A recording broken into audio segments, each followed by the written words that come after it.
देहा थाबानो गासिबो थिग नों बे मास्टार लायबाय दा किडनि देम जानानै 10 बोसोर मावनानै थैबाय माला फिसा होखो औ गाज्रि ना सारमोन बे ओरैनोसो होनदो आरोखि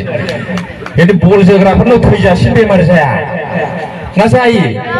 औ ओंखायनो बलखौ जोनांगौ नायनांगौबो आरोखि आं खावलायहरबाय गाहै बल जोना मा मोनजाला बायनोब्रा सानना सोरबा सोरबा खिन्थु देहाखौ नस्थ' खालामनो हाया आरोखि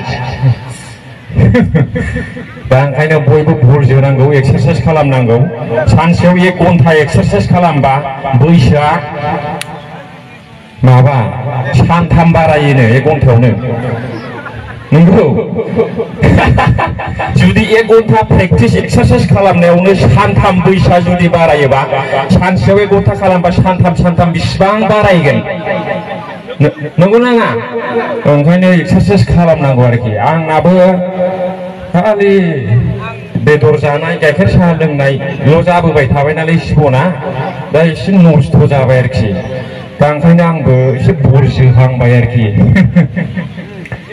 एसे नोंथांमोनाबो जो नामा